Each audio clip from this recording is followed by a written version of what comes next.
हाँ जी दोस्तों, और कैसे हैं आप सभी।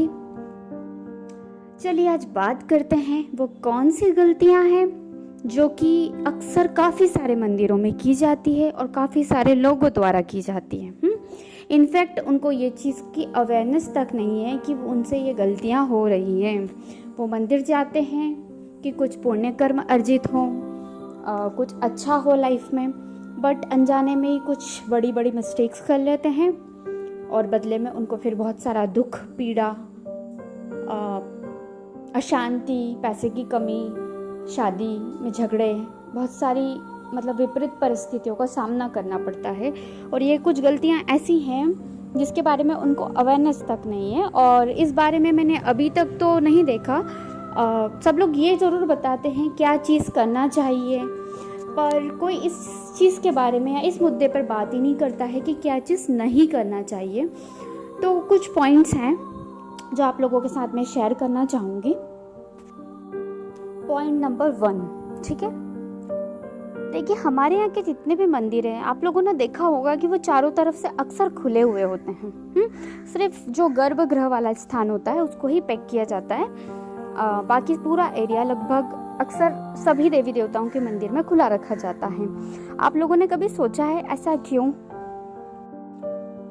क्यों डिज़ाइन किया गया था हमारे पूर्वजों ने, हमारे योगियों ने मंदिरों को? इसका इम्पोर्टेंट कारण ये है कि जब चारों तरफ से एरिया जो खुला होता है वो इसलिए खुला रखा गया था कि जो मैक्सिमम पब्लिक आती है, देखिए हर एक व्यक्ति पे डिफरेंट तरीके की एनर्जीज चलती है। कुछ के साथ बुरी शक्तियाँ होती है, कुछ के साथ अच्छी शक्तियाँ होती है। बट ये सारे लोग जब मंदिर में प्रवेश करते हैं, मान लो 100 लोग, 200 लोग, 2000 लोग, 3000 लोग, ठीक है, किसी भी मंदिर में प्रवेश कर रहे हैं, ठीक है, तो वहाँ का ऑरा डिफरेंट होता है, ठीक है। बट अगर चारों तरफ से मंदिर खुला रहता है तो जो नेचुरल हवा होती है, जो शुद्ध वायु होती है, वो वहाँ पे प्रवेश करके डेली बेसिस पर उस स्पेसिफिक एरिया की क्लिनजिंग करती है। कुछ इस तरीके से चीज़ें थी, इसलिए उन्होंने इस तरीके का मंदिर डिज़ाइन किया गया। गुम्बद क्यों बनाया जाता है भाई हर मंदिरों के ऊपर? क्योंकि जो यूनिवर्सल फोर्स होता है ना, वो यूनिवर्सल एनर्जी, जिस भी आपने देवी शक्ति की वहाँ प्राण प्रतिष्ठा की है, तो वो कनेक्टेड होती है। वो यूनिवर्सल फोर्स उस गुम्बद के थ्रू एंटर करता है, आप ये समझ सकते हैं एक तरीके से, ठीक है। गया है कि वो जो चारों तरफ से खुला एरिया उसको पैक किया जाता है। मान लो वहाँ पे या दीवारें खड़ी कर रही हैं या फिर मान लो विंडोज़ लगाई जा रही हैं, खिड़कियाँ लगाई जा रही हैं, ठीक है, अच्छी बात है। अगर किसी स्पेसिफिक प्रॉब्लम के लिए, जैसे मान लो जानवर अंदर इंटर कर जाते, गंदगी अंदर आती है, धूल धमस आती है, तो आप उन्हें पैक कर रहे हैं किसी भी कारणवश, इट्स कम्प्लीटली ओके। पानी अंदर आता है बारिश के टाइम पे, तो ठीक है, आप अगर इस चीज़ के कारण उस स्पेसिफिक एरिया को पैक कर रहे हैं, कोई बात नहीं। बट आपको इस चीज़ का ध्यान रखना चाहिए कि आपने अगर वहाँ पे विंडोज़ लगवाई है, खिड़कियाँ लगवाई हैं, तो अगर बारिश आ रही है आप बंद कर दीजिए, बेशक बंद कर दीजिए, ठीक है। अगर धूल है, आंधी चल रही है, आप बंद कर दीजिए, कोई बात नहीं। बट ये बात याद रखिए कि डेली बेसिस पर उन सारी विंडोज़ को ओपन करना कंपलसरी है, क्योंकि मैंने अभी पहले ही बताया है आपको कि जो शुद्ध हवा होती है वो उस स्पेसिफिक एरिया की क्लिनजिंग करती है, ठीक है। इस वजह से आप लोगों को इस चीज़ का ध्यान रखना चाहिए कि डेली बेसिस पे विंडोज़ खुली की जाए। अगर आप खुली नहीं करेंगे तो वहाँ की क्लिनजिंग नहीं हो पाएगी प्रॉपरली, ठीक है।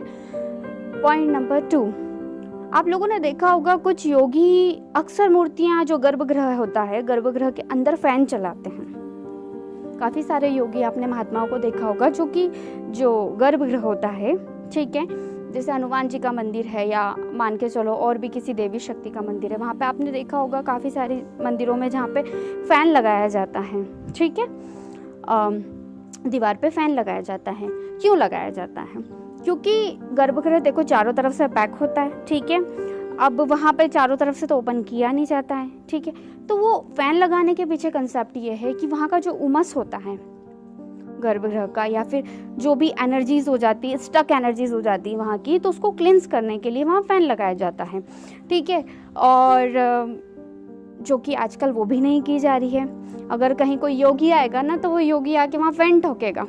देखना आप, कोई बड़ा साधक, कोई बड़ा तपस्वी, अगर वैसे तो ये लोग गृहस्थ में एंटर नहीं करते हैं, इनको कोई मतलब नहीं होता है, बट किसी कारणवश अगर ये आ जाते हैं किसी ग्राम में, किसी एरिया में, तो ये अक्सर देखना ये सबसे पहले फ़ैन लगाएंगे। क्यों? क्योंकि वो इतने जागरूक होते हैं कि उनको पता होता है कि यहाँ की एनर्जी रिलीज़ करना कंपलसरी है, वहाँ पे वो फ़ैन लगाएंगे। तो फ़ैन लगाना कंपलसरी है। अगर आप भले शिव जी का मंदिर है या हनुमान जी का मंदिर है या कोई भी मंदिर है, वहाँ पर आप फ़ैन अवश्य लगाइए गर्भगृह के अंदर, क्योंकि उससे वहाँ की स्टक एनर्जीज रिलीज़ होगी। नेक्स्ट पॉइंट की हम बात करें आप, तो लुहबान, ठीक है, लुभान की धूप, उसकी धूप दी जाती है। आपने देखा होगा काफ़ी सारे मंदिरों में लुभान की धूप सुबह शाम दोनों टाइम दी जाती है। आजकल देखा जा रहा है कि लोग पैसे बचाने के चक्कर में बोलो या फिर और कोई कारणवश वहाँ पे धूप वगैरह दी ही नहीं जाती है, क्योंकि जो लुभान होता है ना वो वायु को शुद्ध करता है। तो स्पेशली मंदिरों में ये रिचुअल कंपलसरी किया जाना चाहिए, जो कि आजकल नहीं किया जा रहा है। तो दोनों टाइम नहीं तो एटलीस्ट 1 टाइम लुभान की धूप पूरे मंदिर में, गर्भगृह में देनी चाहिए। नेक्स्ट मिस्टेक ये है कि मंदिरों में रेगुलर बेसिस पे झाड़ू पोछा नहीं किया जाता। एक लेवल पर झाड़ू और पोछा इसलिए लगाया जाता है कि उस स्पेसिफिक स्पेस की क्लिनजिंग हो। क्लिनजिंग पर, शुद्धता पर ध्यान नहीं दिया जा रहा है। ऐसे टाइम पर, मैं ये नहीं कह रही जब पब्लिक होती है तभी आप झाड़ू पोछा लगाइए, कोई ऐसा टाइम तो होगा ना। हर एक मंदिर में एक टाइम पीरियड होता है जब जिस टाइम पे लोग नहीं होते हैं वहाँ पर, उस टाइम पे 24 घंटे में कम से कम एक बार डेली बेसिस पर गर्भगृह के अंदर, मंदिर परिसर के अंदर झाड़ू पोछा कंपलसरी है। ठीक, नेक्स्ट पॉइंट, शिव मंदिर की बात करते हैं। ये पूजन कर लो, वो पूजन कर लो, ये व्रत कर लो, वो व्रत कर लो, ठीक है बाबा कीजिए, मना ही नहीं है, बट आप जरा चेक कीजिए अपने स्पेसिफिक एरिया में जहां आप रह रहे हैं कि क्या उस शिव मंदिर का रेगुलर बेसिस पे झाड़ू लगाया जा रहा है, क्या उस शिव मंदिर के आसपास, शिवलिंग के आसपास या शिव मंदिर की रेगुलर बेसिस पे क्लिनजिंग हो रही है, वहाँ को उस स्पेसिफिक स्थान को धोया जा रहा है। ऐसा तो नहीं है कि वहाँ पोछा तो लगाया ही नहीं जाता है, बिल्कुल ही नहीं जाता है। इनफैक्ट वो जो आसन जिसपे वो आके लोग बैठते हैं उस पर चढ़ते जाते हैं, खड़े होते हैं, खड़े हो के जल चढ़ा रहे हैं, वो पानी बाहर ढुल रहा है और वो आसन के ऊपर वही पैरों की मिट्टी जा रही है, वो आसन भी गंदा हो रहा है। ठीक है, हफ्ते हो जाते हैं, 15 दिन हो जाते हैं, पर किसी को ये समझ नहीं आता है कि उस आसन को धोया जाए। अशुद्धता है ये एक तरीके की। मंदिरों में डेली बेसिस पे झाड़ू लगाना कंपलसरी है, मंदिरों में डेली बेसिस पर पोछा लगाना कंपलसरी है, मंदिरों का जो आसन होता है उसकी क्लिनजिंग करना भी बहुत ज़्यादा कंपलसरी है, क्योंकि आप उस पर बैठ के परमेश्वर को छू रहे हैं, उनका पूजन कर रहे हैं। ठीक है, अगर उस गर्भगृह में उमस होती है, बहुत सारी मक्खियाँ घूम रही होती है, तो ये आप लोगों की जिम्मेदारी है कि गर्भगृह में फ़ैन लगा दिया जाए। हाँ, स्पेसिफिक अगर आप दीपक आरती कर रहे हो उस टाइम पे बंद कर दो, पर वहाँ पे फ़ैन चलाया जाए ताकि वहाँ की उमस, वहाँ के जो भी हैं कहते हैं जीव वगैरह, छोटे मोटे मक्खी मच्छर, वो हटे वहाँ से। ठीक है, शुद्धता बहुत आवश्यक है मंदिरों के अंदर रखना। नेक्स्ट पॉइंट, इनफैक्ट जो शिव मंदिर के आसपास का एरिया है, बारिश के कारण लोग उनको भी पन्नियों से ढक देते हैं। ठीक है, बारिश हुई, आप वहाँ पर कुछ इस तरीके का सिस्टम कर दीजिए, विंडोज़ लगवा दीजिए या इस तरीके का कोई पन्नी वाला पर्दा लगवा दीजिए, व्हाटएवर, कि स्पेसिफिक टाइम पे उसको ओपन करना भी कंपलसरी है। आप लोग पन्नी लगाना तो जानते हैं कि अंदर धूल नहीं आना चाहिए, पानी नहीं आना चाहिए, पर जब मौसम सही हो जाता है तो उसको हटाना नहीं जानते। तो वो एक तो वैसे ही आप झाड़ू नहीं लगा रहे हो, पोछा नहीं लगा रहे हो, ठीक है, वहाँ की क्लिनजिंग का ध्यान नहीं रख रहे हो, ऊपर से फिर वो जो वायु तत्व से थोड़ा बहुत क्लिनज होता है वो भी आप लोगों ने पर्दा लगा के बंद कर दिया है। तो प्लीज़ इन चीज़ों का ध्यान रखिए। एक और चीज़ शिव जी के लिए कहूँगी, आप ज़रा चेक कीजिए कि कहीं जो आपके यहाँ का शिवलिंग है वहाँ जो ऊपर कहते हैं उनकी बेटियों का स्थान होता है, जो ऊपर घड़ा होता है, उसकी बात कर रही हूँ, क्या उसकी क्लिनजिंग की जाती है? कहीं ऐसा तो नहीं है कि उसके अंदर पानी भरा रहता है, आप लोग जाते हो, पानी डालते हो, फूल डालते हो। पानी डालना, फूल डालना तो सब लोगों को याद रहता है, बट कहूँगी आप लोग चेक कीजिएगा, अगर आपके यहाँ ऐसा हो रहा है तो ध्यान दीजिएगा। कहीं ऐसा तो नहीं है वो घड़े के अंदर पानी बहुत बहुत दिनों का हो जाता है, स्मेल करने लग जाता है, देखिए रुका हुआ पानी में बदबू आना स्टार्ट हो जाती है। कहीं ऐसा तो नहीं है वो पानी को बदला नहीं जाता और वही पानी शिवजी पे टपक रहा है। उसके अंदर फूल पत्ती तक नहीं निकाले जा रहे, वो स्मेल कर रहे हैं, उसको साफ नहीं किया जा रहा। इनफैक्ट उसके अंदर जो नाड़ा होता है वो भी टूट गया है, गल गया है ही नहीं है, या फिर ये मान के चलो कोई मतलब नहीं है अगर आप इन सब चीज़ों का ध्यान नहीं दे पा रहे। आपका पूजन पे कोई मतलब नहीं है। देखिए वो ईश्वर है, परमात्मा है, परमात्मा का मंदिर है। अगर आप उसे अपना समझते हैं, ईश्वर का मंदिर आपका अपना घर होता है। आप लोगों को इस चीज़ पे ध्यान देना चाहिए कि मंदिरों में रोज़ पोछा झाड़ू हो। अगर शिव जी हैं तो उनके ऊपर का जो मटका है, घड़ा है, रेगुलर नहीं तो कम से कम अल्टरनेट डे पे 1-2 दिनों में उसका पानी चेंज किया जाए, उसको साफ़ सफाई का ध्यान दिया जाए। अगर कोई बकेट है जिसमें पानी रखा है, लोटा जिसे जल चढ़ा रहे हैं, जो बकेट जिसके अंदर आप पानी भरते हैं, उसको क्लेंस किया जाए, उस लोटे को क्लेंस किया जाए।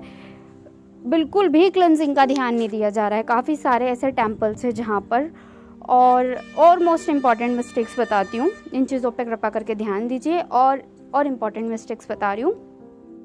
अगर आपका मंदिर, आपके स्पेसिफिक स्थान का मंदिर, आपके एरिया में जो मंदिर है, ज़रा चेक कीजिए कि कहीं वो किसी पुल, किसी नाले के कॉर्नर पे तो नहीं बना है। अगर वो कॉर्नर पे बना है, वहाँ से कोई नाला बह रहा है, गंदा पानी बहता है, गंदगी रहती है पास में नाले में, तो ये आपका कहीं ना कहीं एक तरीके से दायित्व है कि आप मंदिर की परिसर की बाउंड्री को दीवार से पैक कीजिए। ठीक है, ऐसा तो नहीं है कि डॉगीज़ वहाँ नाले के अंदर भी घूमते हैं और वही डॉगीज़ फिर साइड से जो पैक नहीं है आपका परिसर उसके अंदर एंटर करते हैं, वही बाल्टी के अंदर मुंह डालते हैं, या घर, मंदिर का स्थल या मंदिर का आसपास का जो एरिया होता है वो गंदा करते हैं। प्लीज़ इस चीज़ पे ध्यान दीजिए। अगर वहाँ नाला है, ठीक है, तो चारों तरफ से आप दीवार बना के बाउंड्रीज कर दीजिए। ठीक है।